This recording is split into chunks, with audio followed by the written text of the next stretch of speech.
artiste et belé musicien balobara so bana Congo faut ba ya poto ils a place à ouverture mais ça fait quand même un salaire de range parce que moi je t'ai Kinshasa bientôt babi on trouve ça ngabi babi que azani mater pas babi que bon occasion ba équaliser na ba tonsu bazwa bana poto mais bon ça les logotés wenge de retour, réconciliation, balobi. Pour toi d'abord, comment tu peux, qu'est-ce que tu peux dire sur ça? Si on veut encore évoluer par rapport à ma réconciliation, aujourd'hui, où en sommes-nous à la réconciliation? Si peut-être de équaliser, il fallait.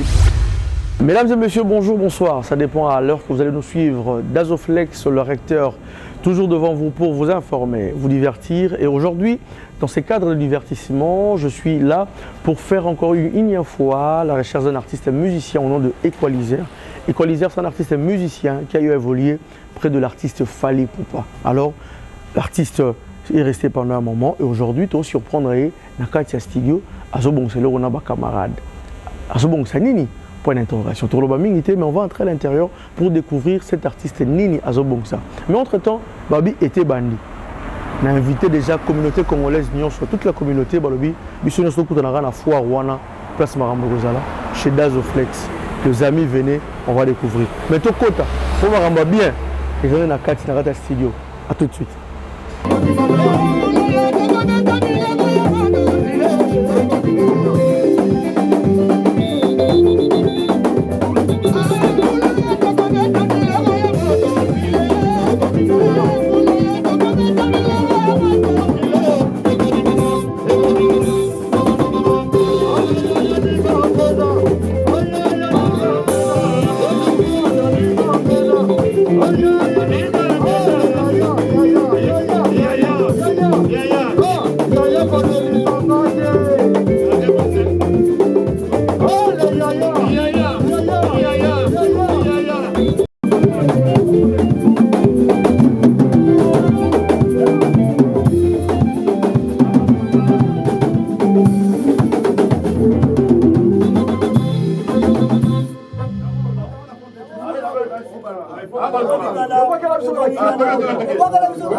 Voilà, mesdames et messieurs, je suis là, comme je vous avais dit. Comment l'artiste Azo s'est déchaîné. Bonjour Equalizer. Ouais, bonsoir. Dazoflex, ça va? Américain. Américain belgo. Il y a solo, bon, ça va. Ouais, moi, Donc désolé hein, parce que je déjà en mode que non, déjà vous êtes un peu fatigué, trop de énergie et belé. Non, ça va? Dans ma prêt à répondre tout au poser quoi. Ah ouais. Dans ma prêt quoi. Alors Equalizer, tu es un artiste musicien ou carrière tombée ta source en retour. Mais s'il s'agit de parler de l'actualité aujourd'hui, moi bilan Layo, je pense que peut-être depuis l'année passée, peut-être émission moi encore, mais déjà jusqu'à aujourd'hui, tu as presque 7e mois. Et comment tu t'en sors? Ça va? Évolution, ça se passe comment? En fait, bon, là, comme dans le bar, toutefois, partout dans les garas, donc, si on a une activité, dans le bon, on a un humble et puis trop de silence, quoi. Okay. Mais s'il y a quelque chose, oui, on va marquer les réseaux sociaux. Mais s'il n'y a rien à dire, comme il y a un projet, il y a un bandit qu'on travaille, quoi. Okay. C'est ça, ouais. S'il y a un projet, Mais projet le projet c'est projet ya yo projet il y a projet à soliste un soliste à Idarapi surtout dans Bruxelles Webier. OK. Il a besoin ça générique naï donc invité Trésor Nzinga donc nous tout manière qu'on va boulot pour décortiquer quoi. Mais si on peut dire que non mais qu'est-ce qui fait yo quand même la photo mais jusque là vous aurez plus après Fali pour pas on pense que tu es plus en train d'évoluer quand on avait invitation mais toi-même on voit pas parce que première intervention nayo je veux déjà peut-être informer ou rappeler aux gens tu vas participer avec Fabregas na titre moto comme extrêmement qui on a première disque liboso voilà c'est la première participation après départ nayo on a vu première disque première participation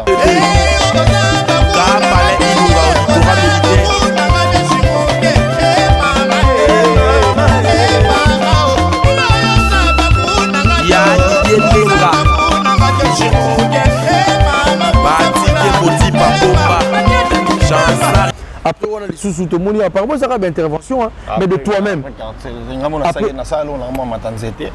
mais après on a rejoint dans pause de carrière quoi après on a replié mon kiff un projet on avait un bureau on va tourner dans Angola après couronner au Banda tu es stopango après na bateau to zo manager wana nini moi distance wana et ça le wela ça m'a comme mais toujours ils sont dans les projets et puis ils sont dans le programme na bango so ba zo activer sur ma cam voilà mais de toi-même on habite ngai moko stoki ko pays ou manager aye non rejoint mais le truc déjà que non manager va ça suivre malonga te on a besoin de singa moko bola bi misala na ngabe na ça de bana ma msida sala la on va faut mutaya maki azu musala na nga usurier ayebi singa bon on chabo bi kop mo ya bo mais non si ça j'ai représenté projet faut présenter quand même un projet bon on a besoin de que mutu ça sollicité ezaka mutu sollicité yo que na makamna na lingi nini eloko mo bo yesko c'est les devis non non OK le on a besoin nga OK ça va non plus projet mo na mais tant mutu mona ni teta yo mo mais projet moi ils a quand même au bon minute na disque na zala ba biloko na moto to répéter na bi sablo na tiwa OK au son minute to on habite am sablo na tiwa donc ba projet ça là déjà mais le fait que yo mo roche ba la ya nini boulot faut ba considérant boulot considérant on so mutu monani à jure que non oui c'est bon dans côté studio non ça va on va attention même toi tout ça bon ça mais qui on ça va la poche et puis dans ma responsabilité de comment en haut donc voilà ça devient un peu compliqué voilà merci beaucoup Colin au moins faut la vérité quand même non c'est important parce que tu vivre dans le monde de la réalité ce qui est allié au moins de changement du sérieux à l'envoi et puis quand il y a un temps de sérieux ce projet ça au monde mais si je pose cette question c'est dans le sens pour savoir avec opportunité tu l'as opportunité parce que l'artiste est belé musicien balobara so bana Congo faut ba ya poto ils a place à ouverture mais ça fait quand même un salaire de range parce que moi je t'acquitte ça bientôt babi on trouve ça ngabi babi que azani mater pas babi que bon occasion ba équaliser na ba tonsu bazwa bana poto mais bon ça les logoté so que yende mutanga boulé ba ça les logoté en fait dans la musique, il faut un décalage. Nous avons travaillé dans le sabat. On prend. Donc, comme nous avons c'est préparé à quitter. Tu vois, nous avons quitté l'ongwe. Tant que l'ongwe, c'est préparé à venir. Vous avez déjà dans l'ongwe, Tayaki, Moutazali, à refinancer, à resalab. Oui, c'est bien. Après, tant que monique au l'ongwe, mais aux apprenants à noter, là, nous avons le financement. Projet et tout, inspiration, oui, ça va, mais le reste, c'est un bon. Vous en avez engagé un peu sur ça. Alors, autant là, on a chicon, on a la faire pour tourner. On travaille. Surtout c'est l'hôtel. On travaille pour vous mettre un concert peut-être dans Banganda. Nganda eza nango. On sous-estime un peu. On peut tourner un peu na kinata na Nganda na benga été. Non non absolument. On ngata na Nganda. Attends les clubs ba benga ça choquer ça salade. OK. Tu bienบอกqu'est-ce que tu mets dans ça. Et chaque samedi dimanche je retrouve les amis. Mais quand on parle de l'opportunité tu vois pas que vous en avez grand monde. On habite grand monde, c'est pas dire que c'est l'Europe ils ont un objectif ils ont une direction. Ils sont professionnels. Ils ont une exigence super élevée. Ils ont raté soit en Europe, des sonnettes en Europe, tout le temps bon, tout le temps chez J dans magasin et il faut y aller bouler. Moi je vais poto, mais poto est que l'autre loco. Faut somba. Bon on s'en va. Il y a pas que on appelle ça ouverture. Oui, ouverture. Faut mutaya. Et moi to faire un festival moi encore et il faut signer contrat pour la musique. C'est ça. Et ça a été que nous avons la musique. Pour la ouverture, ouverture, nous avons Et ça fout en la musique et les c'est-à-dire que dépense là il y a l'artiste pour le barabino. Non, de face Bino. Laisse-moi finir parce que l'artiste est belé. Netoyo Karande Bolobaka. Je pense que cette émission partie au photo Luato, tout le monde dans Bakami Chichoko, tout le monde dans Yannick Kayenga Monnaie Invisible, tout le monde manager. Yannick Kayenga Monnaie Invisible, aussi Batloroa, Babi, Swama, c'est-à-dire Baby Black, n'a pas son beauté. Baza tellement belé, na bossé Balobaka non. Bino l'artiste et musicien, vous avez tendance à dire Bino voilà musala musulté à part musique. C'est-à-dire que vous faisiez des efforts, vous êtes obligé de faire des efforts pour rien plaisir. Je n'ai pas de musique. Je vais faire un commerçant aussi. Si on a rappelé mes leaders, je vais faire mais nous bien. Ok. Il y a la musique. On a une musique. Mais à côté de la parce que l'autre, par exemple, le Fali. Fondation des années. Voilà. À investir kuna. Ok. C'est ça. Mais toi tu investis dans ma musique. Il y a le but. On a ndoulé. Et puis c'est ndoulé. Vous comprendre ngate. Il y a ça na ouverture, il y a ça na makambo, ana majeman, ana makambo tout ça ordonné. C'est pour ça qu'on appelle ça exemple pour tabio ngam ça na ezara musique appelle on a peu exemple mais qui na dévoiler ba secret ba tout souté à part nous bana mamba on ça la ka ba ba flat ko ça mbongo bana nini comprendre mais na ko dévoiler on a télé ça ba vite dévoiler na peu exemple mon corps tu ne peux pas sanga que non obinga musique de l'air oui soko ya zué on ndoulé na pe na zo na ndoulé e ba ko battre là na mama bongo là OK au moins na ça soit na mama bongo là on pense que ndoulé ça on tire la tête na ya ko beta na linga tene là na poche wana économie wana na ke na ndoulé faut monter à binisa là alors dernièrement na ba ndoulé msona ko beta na ba Lille ba festival donc la pesi bango devine nga déplacement na biso makambo tuna caché et parce qu'on a comment vous fonctionnez sur Big Mambo Plata les projet Plata il y a quoi il y a un contrat que vous signez dans cadre bana mai ou bien ça se passe comment en fait. Bon, on a taxé une plate à terre, on a un manager, et il n'a pas de tarif, on a coupé ça. Pour audio. Mais ce que on appelle image dans le sens que vous salez générique, on apparaît et qu'on peut se mettre en dessous. Mais juste là, au niveau il y a audio. Voilà. Juste là, on a audio. C'est là, on a un projet, on a PCP tarif, le single a PCI. Ok, d'accord, voilà. Alors on continue bien avec plutôt qui n'est plus par rapport à l'actualité autre pour dans les lots. Mais si on va faire un petit aussi, moi parenthèse au fond là par rapport il y a Viennayo, je pense que peut-être tu viens aussi de la même école, Babi Wenge. De retour, réconciliation, Balobi. Pour toi d'abord, comment tu peux, qu'est-ce que tu peux dire sur ça? Vous avez Wengeman, avant comment au tracé parcours nayo. Mais ça linga bien réconciliation avec Nabiso parce que il a musique au Biso en moi. OK. Musique au Biso ba courage en moi vraiment net à noir, ba chemise à Versace. Et moi quand on m'a dit veste donc classique donc ba ina ba d'origine à bango et puis ça se fait force non là na bango. La génération tout série 8 de Lana Wengi. OK. Et tout le monde a écouté Biso jamais. On prend mais ça il fait plaisir. Nga ça n'a pas plaisir, bah Cabona plus de 25 ans. Mais au moins orchestration. Mais bah peut-être raté. Les gens n'ont pas été satisfaits, en fait, les gens ont été déçus. Non, moi je vis ambiance avec communication na ba musicien. OK. Et là c'est ngandou les voilà. Sur communication na public et ça bien. Papa. Bah tu bien entré c'était bien mais après il y a pas tout. En tout cas c'est tout à fait normal. Là dans le même sur 10, dans le 8. Dans le sens quoi? Moi une cohésion pour besoin et puis c'est un atteint belé. OK. Papa c'est un atteint. Même si on travaille à l'élo, mais surtout toi, deuxième rap, on soit là, ouais, l'élo, on connaît les gars. OK. Parce que cohésion c'est à moins de 2 mois la répétition à Bango. On va le 25 et puis on a monté. Quand peut être sous l'outan, on a wenge, mais on a style na moussous. OK. Ouais, rapper de la forêt, dans la style moussous. Donc on a un style parce qu'il faut besoin. Mais ça dit qu'à plaisir, bah toi bêta instrument. Bon, on va connaître l'instrument, bah déchiffrer blanc na bango bien. On va essayer que ça soit bien. Car oui, et cause on a moins zinga parce que sous tes bien car wenge déjà bah on va utiliser bien ce tchako trop na voix fondamentale. OK. Moni. N'absence na épée, quand peut te demander à chanter avec il qui pas à placer na mais il y a dans les colos. Moi, cause on a stabilité, il y a voix fondamentale dans cœur pendant dira concert on obi na bina parce qu'on a tendance à ça là likolo tu te roules dans la sens on a mais rire même à casse que na ya ka peut être vraiment dérangement ma banga où je peux comprendre liste c'est pas que tu vas liste il y a que oui bon tu peux battre ba belé moi maîtrise ana ezanga parce que on a bi cohésion. Mais je pense que là, sur le deuxième concert, quoi remarquer les alagi, et puis wengende fonctionnaire et ça sous bon côté. OK. Voilà. Il y a la gravité où on comme ça on est mais par exemple avec moi exemplaire, tu le laisses sur cette musique, tu le laisses sur ta mola bien lelo. C'est que biso tout randi wengé. Tu as la makela wengé, tu as la bespa wengé, mais là je te bête na wengé en côté. Ah OK. Pour total. Mais peut-être tour la maison merde. Na beta tour mais la beta pour banzinga. Attention nzinga na beta tour ah OK ça va. En tout cas la PC moté, attention nzinga parce que j'allais te donner pour cette chasse à maman donc on a eu babi toujours. Alors, si on veut encore évoluer par rapport à ma réconciliation aujourd'hui, où en sommes-nous à la réconciliation si peut-être de équaliser il fallait pour Nabi voilà on a travaillé. On est là bas master. C'est là et puis et ça mais il n'y a pas trop de là c'est ça.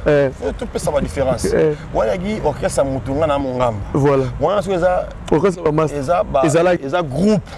Ouais orchestre mutu. Mais on est un groupe. OK. Et puis ba kabwana ki.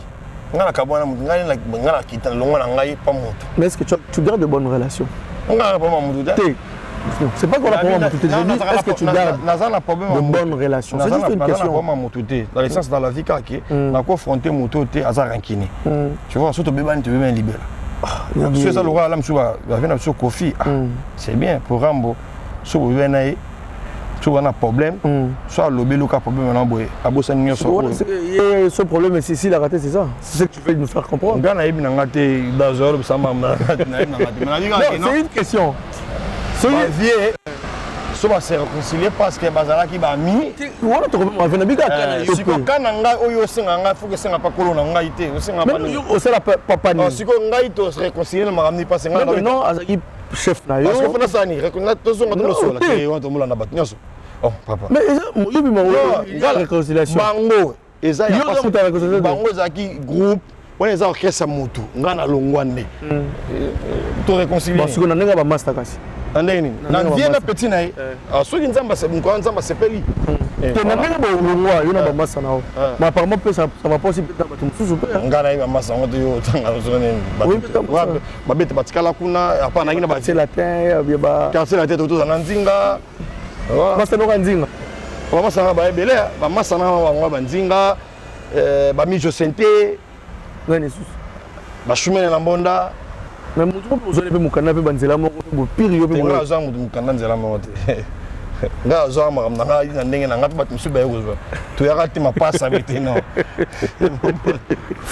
Voilà on est en train de continuer c'est ça la sauce polémique mais c'est juste une façon de parler na ba masate masate na ina ba vie na nga ba Pichen Kalombo ba Pichu Luzolo ana ba vie na ngai na ibi na ba master mais ndenge ba yaki boye est-ce que na ndenge festival moi Chombo ça va te na kutana mutu ata moi Chombo rien que ba po yo za na mboka c'est normal faut bien alors bien ne ba ebulu na ba mo bunga tana kinaki nguna luka ba na bien ba jamais il veut que dans ma c'est te coïncider to kutani par hasard na peso mbota ya ndeni musala ba kabo na tomboli téléphone na bengi to sur la mamni est important mais en fait dans la musique on a le barandé qu'est-ce qui fait que de fois vous pouvez facilement être des amis facilement et facilement vous détacher c'est dû à quoi non en fait on te dit ça tant on ça pas mutu azana ba faible mot boy la faiblesse mo ezali moni azobanga la mso affronter mutu mo soit longwa la mso esimba te na colorchestre yoko ya te pour le solliciter moi le mo chaye bras de fer moi tu vois OK donc faut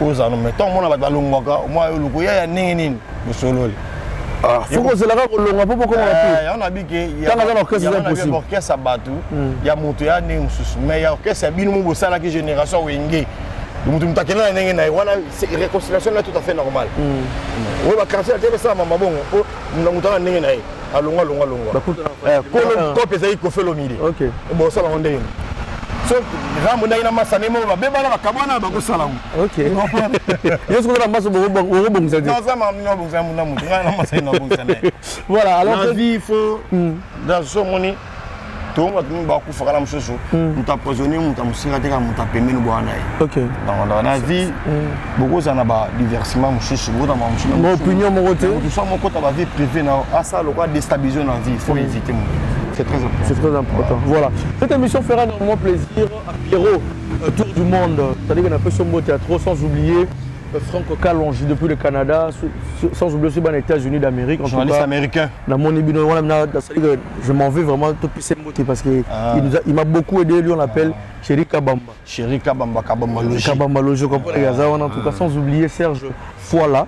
C'est des gars qui ont aussi sans oublier aussi mon vieux aussi Yves. C'est des gars qui ont un recruteur, qui ont encadré les jeunes. On a peu sur la botte trop. Alors, Équaliseur, dans un temps, on était sur une répétition, on était vers l'actualité. Mais si on peut peut-être encore te retrouver encore peut-être à l'époque, surtout ça, la marche en arrière. C'était quoi le secret magique de l'animation sur la vie?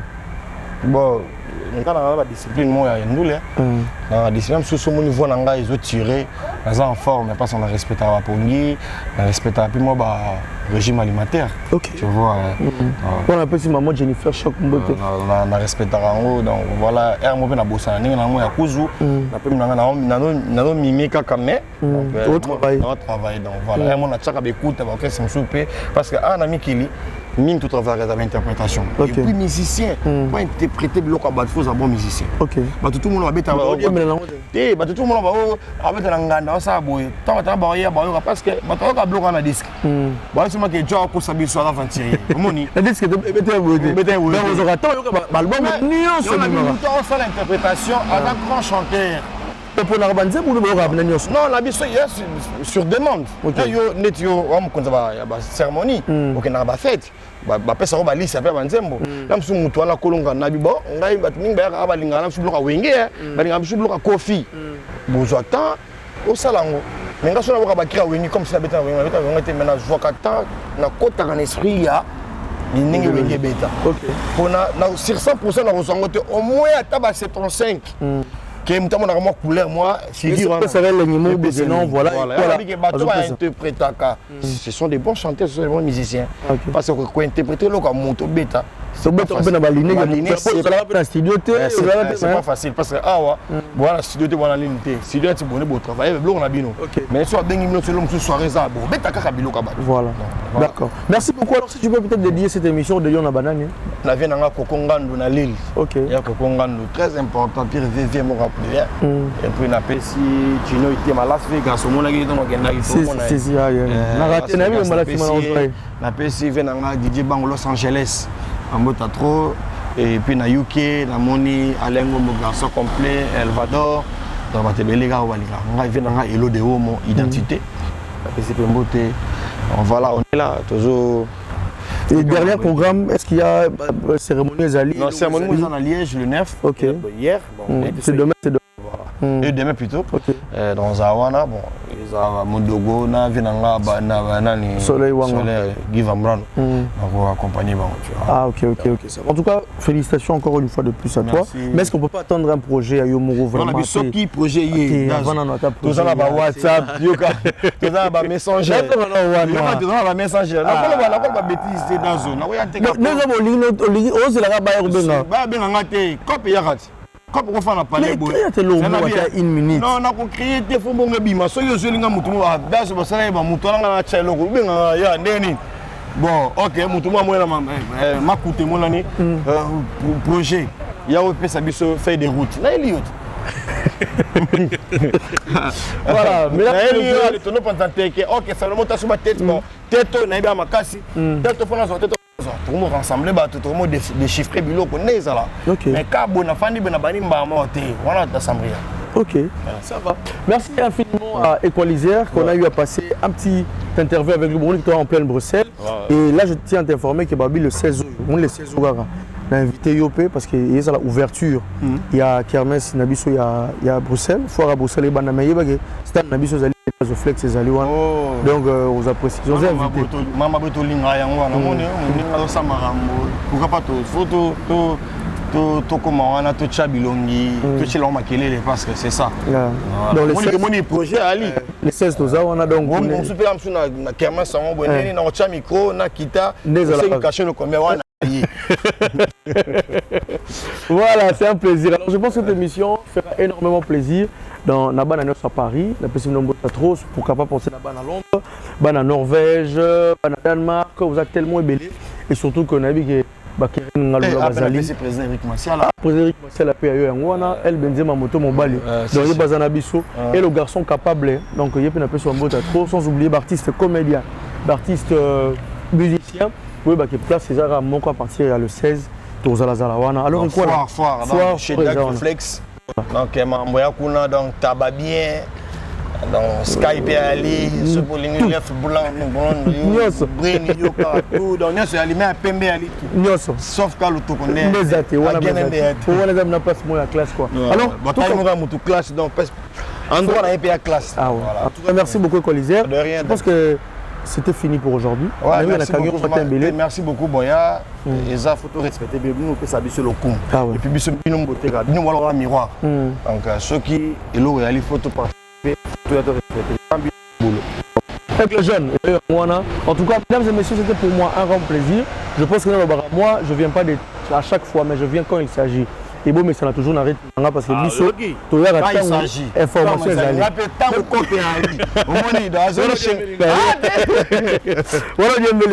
Alors, je pense qu'on va se retrouver prochainement pour un nouveau numéro. Mais n'hésitez pas à vous abonner sur cette page d'Azoflex Prod et en collaboration, bien sûr, avec Congo 10, Zidane Fikula. En tout cas, on se revoit pour un prochain numéro. Et n'hésitez pas aussi à faire vos commentaires sur ce numéro qui sera affiché. Facebook d'Azoflex, Instagram d'Azoflex. On est là. On va continuer toujours à vous informer. C'est quoi là? Moi, le Walto Kabonango, tu es vraiment.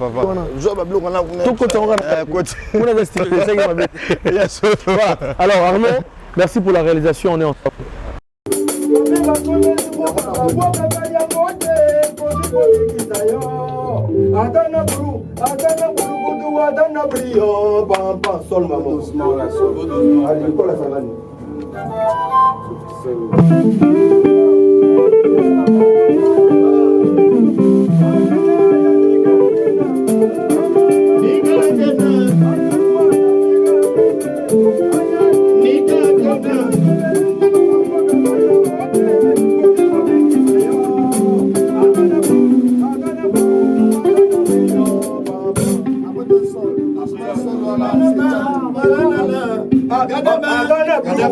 Adana bulugudu adana brio yo yo. Ibatang buba.